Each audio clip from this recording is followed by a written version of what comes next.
bus now and everything. Tyreeka's filming with the iPad, filming with the GoPro. There's Samantha. We're ready to roll.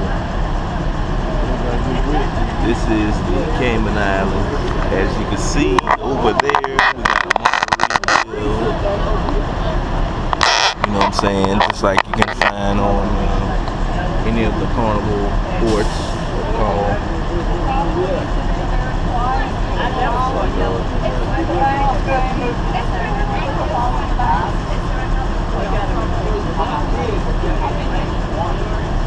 Yeah.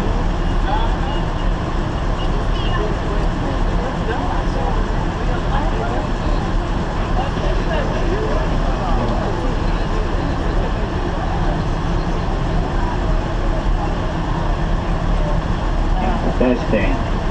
All right, good morning, folks. How are we doing today? Okay, can you all hear me at the back? Yeah. Okay. First of all, we want to thank you all for choosing this tour and welcome you to the Cayman Islands. My name is Carl, I'll be your tour guide. But more importantly, the gentleman right here behind the wheel is your captain and driver, that is Captain Ricardo. Alright, now Ricardo has all the legal paperwork to back his name up to. He has a captain license and a driver's license, so you guys are actually in good hands today. He is legal. Not all of us here in the Caribbean are. You know, before we pull out for safety purposes, I want to ask you all to buckle up your seatbelts, please. Yeah, right. Yeah. We don't. We don't have any seatbelt, folks. We're on vacation. Who wants to be tied down their vacation? No one does. Seatbelts are one purpose and one purpose alone. That is another excuse for police here to write tickets, and we're not going to give them any more to do, because as you all can see, we'll see around the way, they're busy out there doing nothing.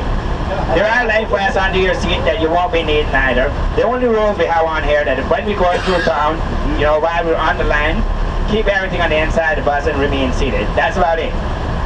Any questions for us? Not yet. Are we ready to go then? Yeah. All right, Captain, let's go.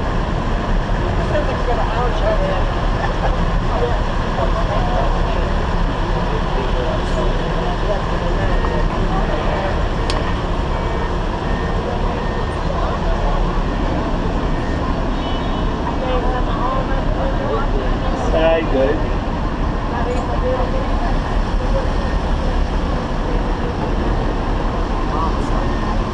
Don't worry, we won't do that to you. I don't know. Anyway, folks, once more, I did tell you you can drive, right? I said that. Okay, once more, welcome to the Cayman Islands. The reason we call these the Cayman Islands is because there are actually 3 islands here. There's Cayman Brac, Little Cayman, and this one here is called Grand Cayman. Of course, that is because it's the largest of the 3, not because it costs $1,000 a day to live here. Some people might think that. We are British islands. We're technically part of England. The Queen of England, she is our queen also. We are known as a British Overseas Territory. We have a governor appointed by the Queen, and the members of the Legislative Assembly are elected locally. They're local guys. Here we are in Georgetown, and Georgetown is the capital of the Cayman Islands. Now we have a population of a bit over 56,000 people, and there are approximately 30,000 chicken. You'll see some of those as we go along the way here. Over here on your left is Fort George. Fort George was built back in the early years for protection against pirates. Now you might hear stories about battles that were fought there. None of those stories are true. The main reason it was put in there was to protect against pirates. Pirates were mean guys, of course. They were not anything at all like Johnny Depp. They didn't dance and sing and buy you drinks, none of that cool stuff. These are mean guys. And if you can think of a mean person right now, all of us, each of us have a person that we can think of that was very mean to us at one point or was a really bad guy. I'll tell you one thing, the pirates would make that guy look like the people that deliver Meals on Wheels. No matter how bad he was. You know, he would be a nice guy compared to them, Baptist preacher. Anyway, luckily for us though, there are no more pirates here in Cayman. But if we had any pirates in the Cayman Islands today, they would be in this building right over here. That is the Legislative Assembly Hall. That's where the elected ones are over here. Up on the side, that building is the Cayman crest, of course. There's a pineapple at the very top of that, representing Jamaica, because in the early years we were a part of Jamaica. Over here on your right is Hero Square. The guy standing on the corner down there that doesn't smile no matter what you say to him, his name was Jim Barton. He was our first national hero. He became a hero for promoting tourism. And before he came along, we were just a fishing village. That's why the second statue here is dedicated to Cayman tradition. You can see where there's one guy teaching another to drive a boat. That's what older folks around Cayman were known for. The third statue now with the two ladies is dedicated to women achieving equal rights here. Up until 1959, a lady was not even allowed to vote here. From 1959 onwards, women gained or achieved equal rights. And that is the way it should be, gentlemen. That is the way it was meant to be. We have to be nice to the ladies. Okay? I'll give you another reason to be nice to them. If you don't even want to, if you're not nice to them, you'll end up in that building right over there and coming up on your right. And of course, that is our courthouse. From there, you're just funneled off to prison. And they don't joke around here. You get sentenced to 10 years in the Cayman Islands, you serve 10 years. You know, getting out early is that day your 10 years is after they let you out in time for lunch. That's getting out early here. That's why we call getting out early. I'll tell you this, no one in the Cayman Islands wants to go to court here for a crime against a lady. About 80% of the judges here are ladies. Yeah, you don't want to go face a lady for a crime against a lady. The results are not going to be favorable. I've seen guys come out there crying. They go in with their chest out, they come out like a little chicken crying. I'm telling you that. Now over here is Victoria's Secret. That is the ladies' store for gentlemen only. I've been there a few times myself. This building over here, the rounded building, that's the Georgetown Post Office. It was built in 1939. The building was put in there to be the government administration office, but later on, when they moved the government offices from there, it was converted to the post office. Built by a marine architect, a guy they call Captain Ray Albarn. This street we're turning on was one of the first roads in the Cayman Island. This street goes up here, it runs from the waterfront, and it goes up to the airport. It's called Shedding Road. Now, before there were any cars or paved streets or anything, this was a road. And it's only about 8 minutes drive. Nothing here is very far, you know. And of course, coming up here on your left is one of our telecommunication companies. They're called Flow today. They were Cable and Wireless. Then they changed their name to Line. Now they've gone to Flow. If you spell that backwards, it says Wolf. I think that's the name they're trying to get to. Over here on your left again is one of our banks. Royal Bank of Canada. I'm pretty sure you heard about banking in the Cayman Islands. Everybody has. I'll tell you more about that when we get on the water where the government can't hear what I have to say. And of course, coming up down here on your left is KFC. Yeah. And if you look around, you may see chicken when we go by KFC. See, there he is. I'm telling you. Chicken panhandling around KFC. Those chicken have no shame. And they also have no clue what's going on inside that building. You know, they should be up the road there with a sign that wasn't everyone to Burger King saying, eat more beef. But no, they're out there panhandling and picking on their brothers. The white building off to your left again, with the green shutters, that is our National Museum, the Cayman Islands National Museum. The building doesn't look like much.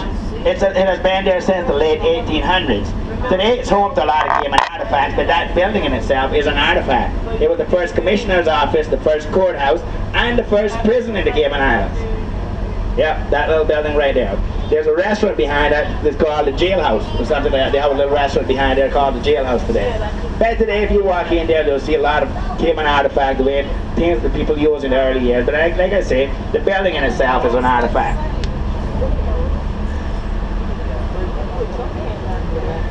In front of us, this area here is called Hogstye Bay. The little bay there. Some people call it Georgetown Harbor, but all the folks around here know it as Hogstye Bay. That is the official name for it. The governor of Jamaica came here. He was our governor at the time. We were under Jamaica. He came here and they were butchering cattle along the beach, and he said the place looked like a pigsty. And the name stuck up until today. It's called Hogstye Bay. And it's right there on that little board.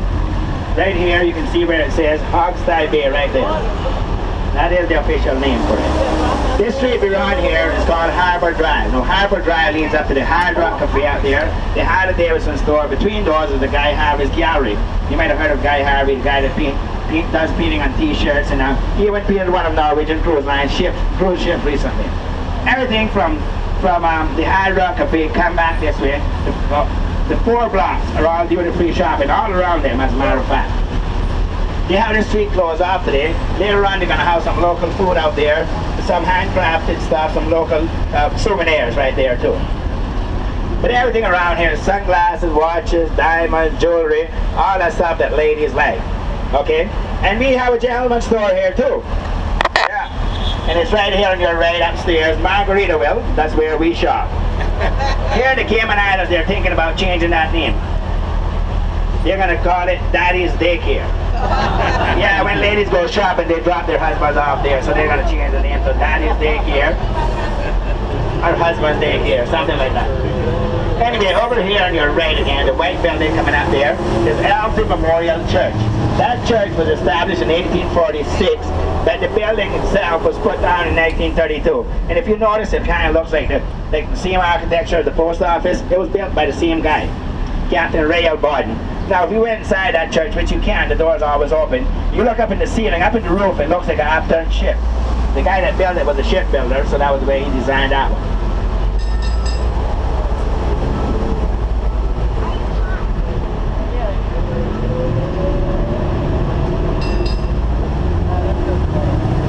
Now as we go by Fort George again, you can look up at that tree there, you'll see a little house up on the pole. Right, kind of like on the side over there. That looks like a tree house, but it's not. It's actually a replica of what they call the lookout. During the World War II, they set those up at key location around the island, and the guy up there would give the warning for any ship that was approaching. They didn't have no high buildings back then. Of course, there are no mountains here, so they had to give a guy a little elevation to warn everyone else.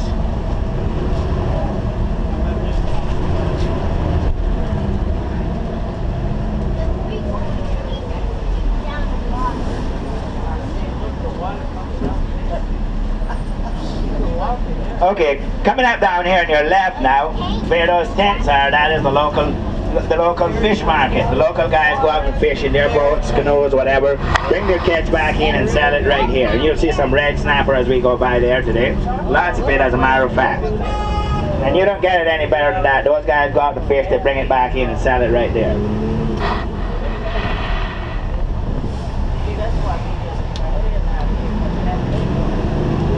Now fishing is kind of a traditional thing. It's pretty much, everyone here likes to fish, I'll tell you that. And even if you're a bank executive, you want to have that boat to go out on the water on the weekends to do some fishing. Everyone likes to fish.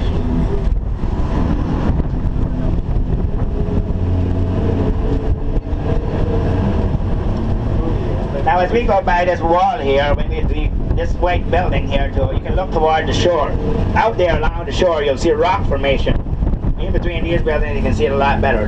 Out there, all that is actually ancient coral, and it's the only thing we have for protection if there's a northwester. Of course, if there's a hurricane with 30 or 40 foot waves, there is no protection here, no matter what they tell you. I have read their hurricane preparedness plan over and over, and I tell you that thing consists of about 30 pages. But there's only one word, or I only find one word on there that makes any sense to me. Evacuate. Get out of here. Keep your insurance policy up to date and leave. You know, we're on an island surrounded by water, no mountain for protection. You don't want to be here if there's a hurricane. And of course, here's Burger King. Burger King have a special today too. 2 mystery meat sandwiches for $5. But the key word there is mystery meat. I'm not going to solve that one. Anyways, coming up now is where the fun begins. Here's where our captain, he's going to take our bus, convert it to a boat, and we are going to hit the water. What? You don't want to go in the water? Are you scared? Don't worry, if you lose cabin pressure, a massive snorkel will drop from the overhead compartment. I'm kidding, guys. Our captain and this bus are both fueled by enthusiasm. Are you guys ready? Alright, that sounds better. Here we go. Go, bus, go. What about the window? Go, bus, go!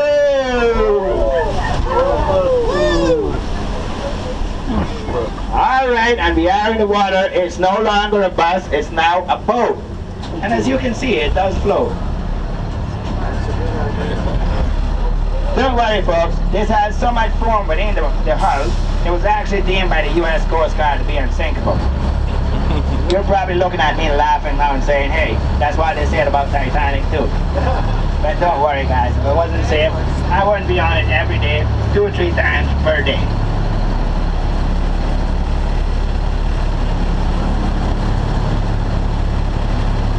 Okay, on these monitors, or these three screens, they're all displaying a live camera feed of what's right beneath us. And it's one, they're both, three of them are showing the same thing, so don't worry. Once you can see one, you're actually seeing everything. Sorry there, I'm gonna get here that way. I don't block the view. Oh, that's a tarpon, that one that you saw there, the big fish. And they don't eat them around here. It doesn't taste very well. Along the shores out there, you'll see rock formation that I was telling you about, that where the dock is. All that is actually this ancient coral. And you know, I hear stories all the time about the water rising. The water could well be rising today. I don't know, I have no proof of that. But I have proof up there, that right there is proof that the water had to have fallen at some point. That was all coral in the canal. It does not grow in open air. It had to be covered by water at one point. Now Grand Cayman, this island here, we're not on the island right now, but the Grand Cayman is only 22 miles long, 8 miles wide at the widest point. Now that's only at the widest point, though the rest of it is fairly a lot narrower. This strip that goes up here to that point over there is really narrow. It comes out to about a mile wide in certain places. Now over that end, that point, the last point you can see down there, that is the northwest tip of Grand Cayman. It's called Northwest Point. The 7 mile beach begins just a ways beyond this first point where the tall trees are, and runs all the way to that other point over there. But I am not going to tell you a whole lot about the 7 mile beach. We're going there, we're going to show you that today. You should not come to the Cayman Islands and not see the 7 mile beach. As a matter of fact, if you heard anything about the Cayman Islands, you've heard of the 7 mile beach. It is on every brochure we put out there. But look over the sides out there and you'll see how clear the water is. And it's very clear today. I tell you, sometimes if you pay attention, you look up there long enough, you'll even see cell phones along the ocean. I tell you, every now and then people drop their cell phone in the water, and later on their Facebook page is updating with pictures of fish. Hold on to your cell phones and sunglasses. Once they go out there, they become stingray property, and your hands also, by the way. Now, the reason for the clear water around the Cayman Islands is because of the fact that we don't have any mountains here. Of course, this means that there are no rivers or nothing to cause a runoff into the ocean. If we had rivers here, the river would bring everything from inland uphill and dump it into the ocean. If you live anywhere the river comes out and meets the ocean, you'll know that. The water is never really clear in that location. But look at your screen now. Look at how beautiful the coral is down there. All that, and you can see how it drops off and comes back shallow, goes back down. The water changes that rapidly around here. All those beautiful colors that you're seeing there are all live coral. Now those colors are the top layer of that coral. Only the top layer, only about a ½ inch of that is alive. If by accident a piece of that is broken off, you'll find that under that, beneath all that is actually white, like limestone. Coral is actually an animal. And again, the other animal, it has to eat, it has to feed on something to survive. Each coral head is made up of little polyps that open up at night and capture plankton and algae. That's where it gets its energy from, and that's what helps it to grow. But studies have shown that these coral gardens out here only grow about 1/4 of an inch every 3 to 4 years. So it took a very long time to get to the point that it is today. This section here, there's the fish right over there. You can see them chasing us along. And when we come back, we're going to come back here and feed them. So as soon as they see this boat or bus, whatever you want to call it, they know it's feeding time. That's why they're chasing us around. But when we come back, you're going to see a lot of them. This section of reef right here is called Cheeseburger Reef. And if you look at the official map of the Cayman Islands, that's actually the name. But that's not the funny part. The funny part is that Burger King is right in there where you see those flags. I'm not sure how that was. I'm pretty sure that there was a reef out here long before there was a Burger King in the Cayman Islands. So I'm not sure when or how they got that name. But anyway, when you look at the coral, you'll see that it looks hard, and it is. It is very hard, but at the same time it is extremely delicate, in the sense that if you went down on the ocean floor there, and you brush against it, it'll scratch you or even cut you. But then if you went down and put your hands on it, of course, that area that you touch would die. So just keep that in mind. We have some oils on our hand that are toxic to the coral. No matter how long you're in the water, these oils don't wash off. Just remember that. Another thing to keep in mind, that even though all coral is beautiful, some is extremely dangerous. Some is poisonous. The most common around the Caribbean is called fire coral. Now fire coral grows like a tree without the leaves. It's like a yellow, anywhere with a yellow or orange color. And if you brush against this, I'll tell you, no one has to tell you you did. You'll know within a few seconds that area is red, swollen and burning. It even burn you or give you a rash if you brush against it through your clothing. This is really, so I've seen people with fever after brushing against this, so keep that in mind. Now, the safe thing to do, if you're ever scuba diving or snorkeling anywhere in the world, take only pictures, leave only bubbles. That's the way to play it safe, you know. You can help preserve the coral, and of course you'll be safe at the same time. When you look at the water out here, you'll see lots of different colors. Now all those colors are a reflection of what's beneath the surface and the actual depth. All the green patches in close to the shore are shallow waters and sand along the ocean floor. All the dark patches are the coral gardens. If you look toward the front end of the Carnival Dream, your ship there.